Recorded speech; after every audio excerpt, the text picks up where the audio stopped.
शुरू कर। जी। मेरा नाम हरिमोहन शर्मा, ग्राम बिलंदा, तहसील चौरी, जिला छिंदवाड़ा से। जी, तो किसान हूँ। अभी शिमला मिर्च लगी है हमारे पास 7 एकड़ ज़मीन में। आपने सब्ज़ी की खेती करने के बारे में कब सोचा और क्यों सोचा? जी, हम तो वैसे पहले ये परंपरागत खेती करते चले आ रहे थे, हमारे दादाजी, पापा जी। फिर खेती में कुछ नया करने का मन में जिज्ञासा तो थी, तो हमने धीरे-धीरे वेजिटेबल का काम चालू किए। उसमें पहले टमाटर, शिमला मिर्च, पहले तो हम 3 वर्ष तक लगातार टमाटर का ही काम किए।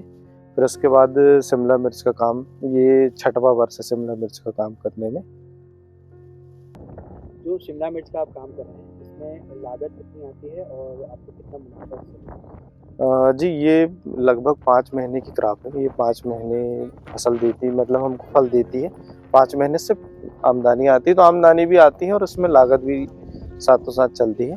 पर रेट अगर अच्छा मिल जाता है और उत्पादन हमारा फसल अगर 5 माह रेगुलर चल जाती है, तो 1 एकड़ में हमको 3 लाख के आसपास मुनाफ़ा, सब खर्च के बाद में लास्ट में बच जाता है। इसको सप्लाई आप कैसे करते हैं और आपका मतलब कहाँ से? जी, अब इसको हमारी नज़दीकी मंडी है सिवनी यहाँ से, तो सिवनी मंडी के जो एजेंट हैं, उनके माध्यम से हम इसको बेचते हैं। शिमला मिर्च की भी जो खेती कर रहे हैं, वो आप उन्नत तरीके से कर रहे हैं। जी, इसके बारे में थोड़ा बता सकें कि आपने क्या-क्या किया? इसमें तो हम पहले तो सबसे पहले जब ज़मीन तैयार करते हैं, तो ज़मीन की अच्छी गुणवत्ता के साथ में गहराई से बखरानी, और फिर इसकी बेड बना के खाद, जो बेसल डोज़ इसमें खाद डालकर, ड्रिप डालकर, मल्चिंग डालकर इसको हम तैयार करते हैं। और मल्चिंग से क्या फ़ायदा है? मल्चिंग से इसमें ये लंबी क्रॉप होने से नींदा नहीं होता, नीचे से रान नहीं होता, और हमारी फसल की गुणवत्ता भी बढ़ती है इसमें। जैसे अगर आप नींदा और जी, नींदा मतलब ये जो ज़मीन में खरपतवार, चारा जो होता है, हम खरपतवार जिसको बोलते हैं, उसके लिए। तो मल्चिंग आपने कहाँ से सीखी इसके बारे में? हाँ, हमारे छिंदवाड़ा ज़िले में और भी जो हमसे पहले इस काम को करते चले आ रहे हैं, उनके मार्गदर्शन में हमने इसको काम को चालू किया, और हमारे हार्टिकल्चर चौरई में उनके माध्यम से, जो हार्टिकल्चर में अधिकारी हैं, उनके माध्यम से भी हमको समय-समय पर इसकी जानकारी मिलती रहती है। आप परंपरागत रूप से कृषि करते थे या फिर आपका और कुछ व्यवसाय है? जी, खेती करते थे। जी, सब्जियों से?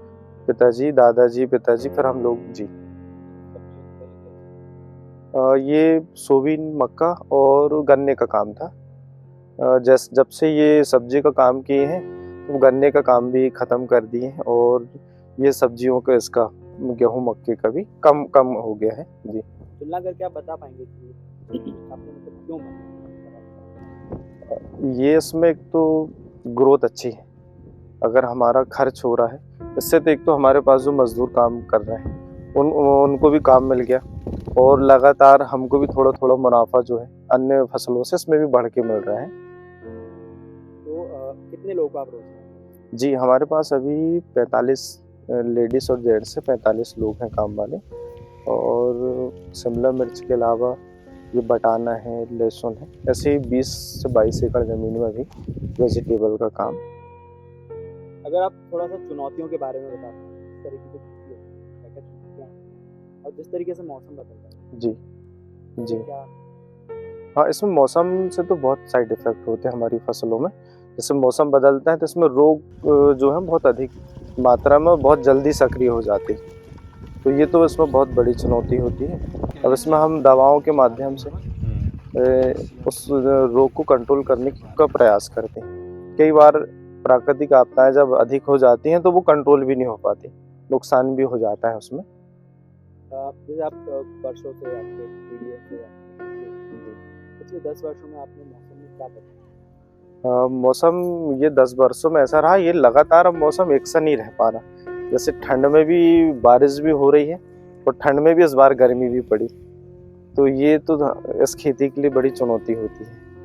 ये जो शिमला मिर्च की क्रॉप है, उसको ठंडा वातावरण चाहिए ज़्यादा समय के लिए। इस बार इसमें वो मिल नहीं पाया। शिमला मिर्च की आप कौन-सी वैरायटी लगा रहे हैं? और क्या रेट?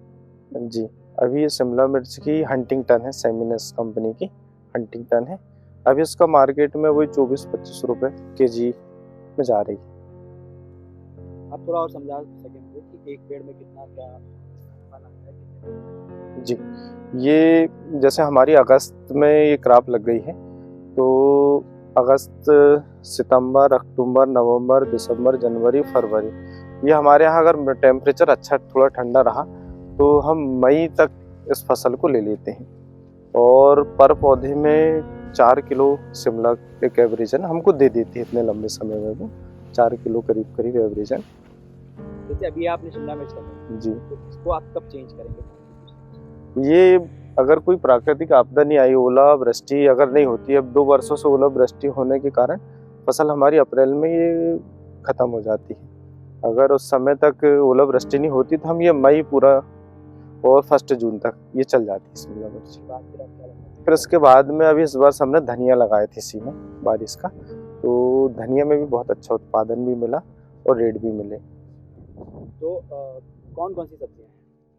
अभी तो ये शिमला मिर्च निकल रही है, मटर है, लहसुन है जी, और ये नए टमाटर की तैयारी चल रही है गर्मी के लिए।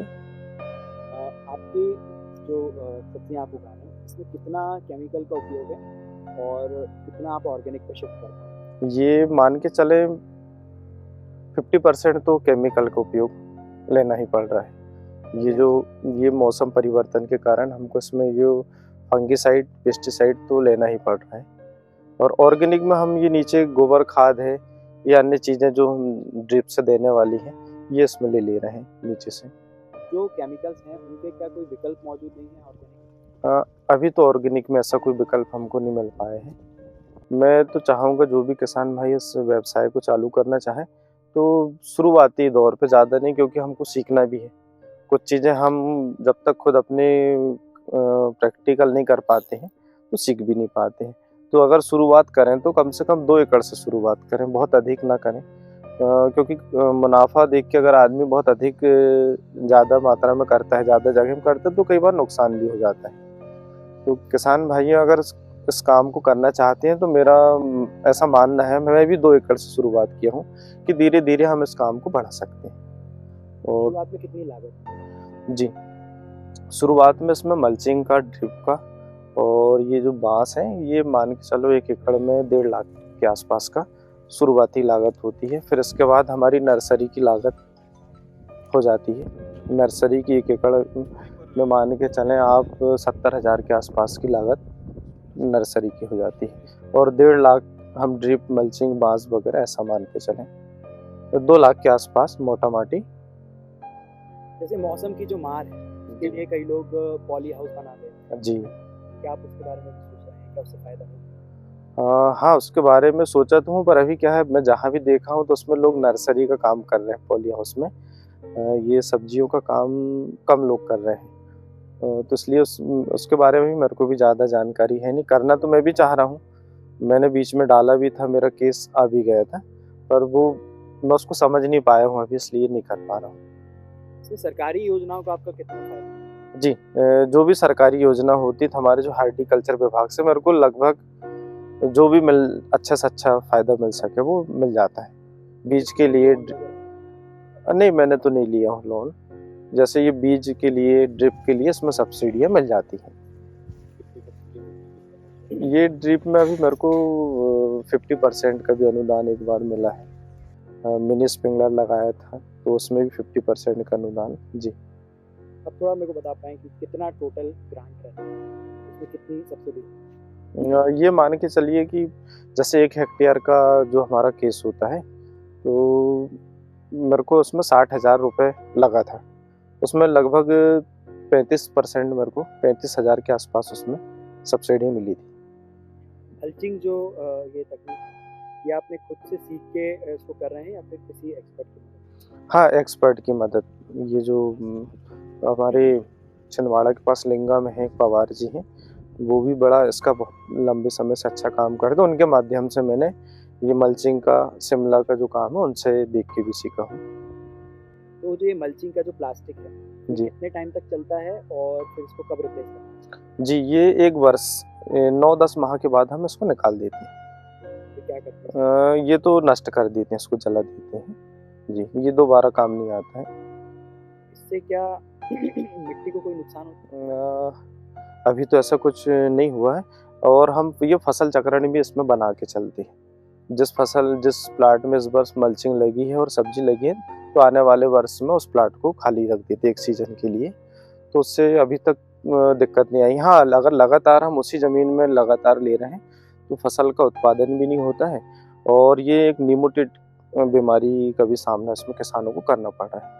अगर लगातार एक ही मल्चिंग में एक ही जगह हम फसल ले रहे हैं, तो इसमें ज़मीन में निमोटिड की शिकायत आती है, जिससे हमारे पौधे की ग्रोथ रुक जाती है। जी। लोग ये लाल और पीली शिमला मिर्च भी करते हैं, जी। उसके बारे में आपने सोचा है? हाँ, उसका मार्केट नहीं है अभी अपने यहाँ, मार्केटिंग के लिए उसमें दिक्कत है। जी, और उत्पादन भी कम है और मार्केटिंग की सबसे बड़ी दिक्कत अभी हमारे यहाँ मार्केटिंग की। ये जो अपनी पीली नीली पत्तियां लगी हैं, अगर आप ये बताएं। जी, जी। ये इसमें जो व्हाइट फ्लाई और एफिड जैसे छोटे-छोटे बहु मच्छर कीट होते हैं, उनके नियंत्रण के लिए हम इसको लगा देते हैं। इसमें वो आके अपना ये कलर के कारण वो आके इसमें चिपक जाते हैं, जिसमें गोंद लगी रहती है। तो पीली अलग टाइप कीटों के लिए पीला है और नीला। जी, नीला अलग टाइप के लिए। वो जो कीट जिस रंग से प्रभावित होता है, वो उसमें आके चिपक जाता है। और आप सीधे मतलब मंडी में बेचते हैं या जो मुझे समझ में आया था कि कॉन्ट्रैक्ट फार्मिंग है या फिर मतलब आप क्या बाजार से कुछ? हाँ, अब ये बाजार का तो ऐसा है जी, मंडी में जब माल कम होता है तो रेट अधिक होते हैं और माल अगर अधिक होता है तो रेट कम हो जाते हैं। तो अब इसमें क्या होता है, ये लंबे समय चलने वाली क्रॉप है, रेटों में उतार चढ़ाव मिलता है, कभी अच्छा बाजार भी मिल जाता है। जैसे शुरू में जब बेचना चालू किए थे 50-60 रुपए किलो भी बिकी, अभी 24-25 रुपए किलो बिक गई और संभवतः 2 महीने बाद ये फिर 30-35 की स्थिति में आ जाएगी। तो ठीक है, एवरेजन जैसे मेरा पूछने का मतलब है कि अगर मंडी में रेट कम चल रहा है, तो अगर आप उसको स्टोर करना चाहें, ऐसा करना चाहें, तो आपके आसपास जी कोल्ड स्टोरेज और इन सब की इंफ्रास्ट्रक्चर है मौजूद? हाँ, नहीं है अपने आसपास वो व्यवस्था, निकालना पड़ता है। ये निकालना ही पड़ता है। जैसे क्रॉप ये फल मैच्योर्ड हुआ हमारा 10 दिन में, तो 10 दिन में हमको इसको तोड़ना ही पड़ेगा। इसको रोक नहीं सकते, ये जो फसल होती है इसको रोक नहीं सकते। या तो फसल वहीं पेड़ पे लाल होगी और रखने के लिए कोई व्यवस्था नहीं है। आपको लगता है कि इस तरह की कोई व्यवस्था होगी तो ज़्यादा फायदा होगा सब कुछ का? हाँ, अगर ये कोई व्यवस्था होगी तो उसमें किसान को भी फायदा रहेगा और मार्केट में भी संभवतः लोगों को सामान्य रेट मिलते रहेंगे।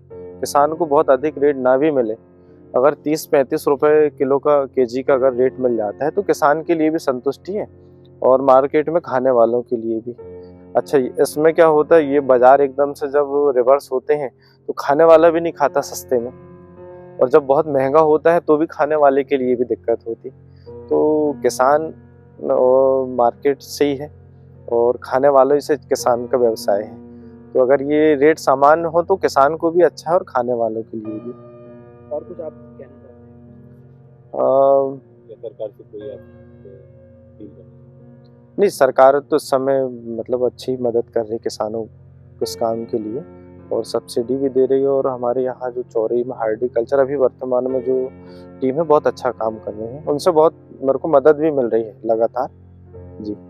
किस तरीके से मदद मिलती है, मतलब आप उनसे किस चीज़ का? ये जैसे कीट प्रबंधन के लिए समय समय पर आना, उनका जानकारी जो उनके पास होती है वो भी मेरे को देते हैं और जो मेरे को उनसे मदद की जहाँ आवश्यकता होती है, जैसे अभी ये बीच में कैरिडों के लिए स्कीम थी सब्सिडी में, तो वो कैरिड भी मुझे 200 कैरिड वहाँ से मिले थे।